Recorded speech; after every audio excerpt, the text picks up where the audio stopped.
I will show you how to download Java for Minecraft.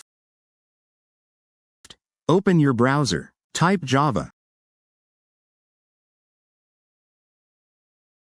Click this web. Scroll down. Click Download Java for Desktop.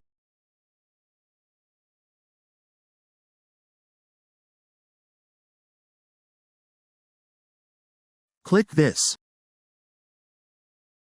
Save the installation file in a folder. Click Save.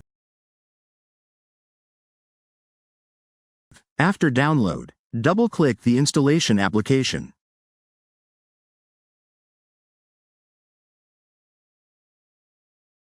Click Install. I want to change the folder location. Check this. Select Change. Select which folder you want to save.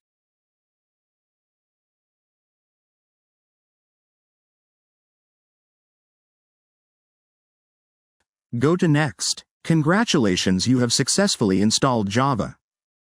Thanks you for watching, and if you haven't subscribed yet, be sure you hit subscribe button.